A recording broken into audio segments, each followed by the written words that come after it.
ইসলামাবাদ শহরটা থরথর করে কাঁপছে। প্রধানমন্ত্রী নওয়াজ শরীফ বাংকারে আশ্রয় নিয়েছেন। সব হয়েছে, আপনি দেখেছেন, আমি দেখেছি। একদল উল্লাসে ফেটে পড়েছেন। এই ঘরে বসে আমি হাততালি শুনেছি। তো কথা হচ্ছে যে এগুলোর কোনোটাই তো ঘটেনি, কিন্তু ঘটেছে কি?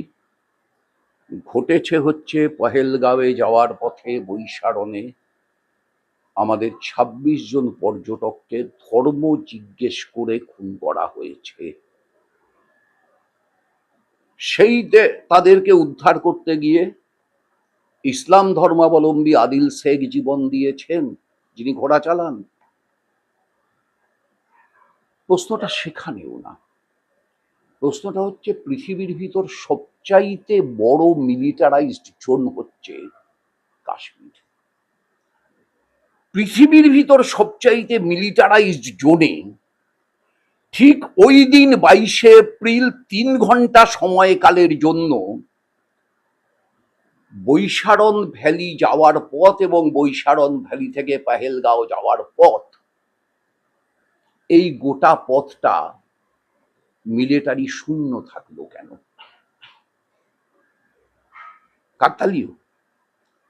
ঠিক যেমন পুলওয়ামায় যেদিন জঙ্গি হামলা হয়েছিল, হেলিকপ্টার চেয়ে পায়নি ভারতীয় সেনা, লজ্জরে গুজরাটের বাসে করে পাঠানো হয়েছিল ভারতীয় সেনাদের।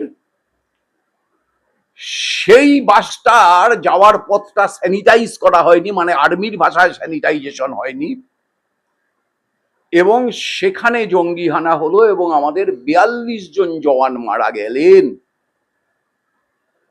পুলওয়ামায়। আজও আপনি জানেন পুলওয়ামার সেই জঙ্গিরা কোথায়? একটা বালাকোটে সার্জিক্যাল স্ট্রাইক হয়েছিল, কিন্তু সেই জঙ্গিরা কি মারা গেছে? আপনি তো আপনার ৪২ জন জওয়ানের মৃতদেহ দেখেছেন, পুলওয়ামার জঙ্গিদের মৃতদেহ দেখেছেন? নিজের চোখে দেখেননি?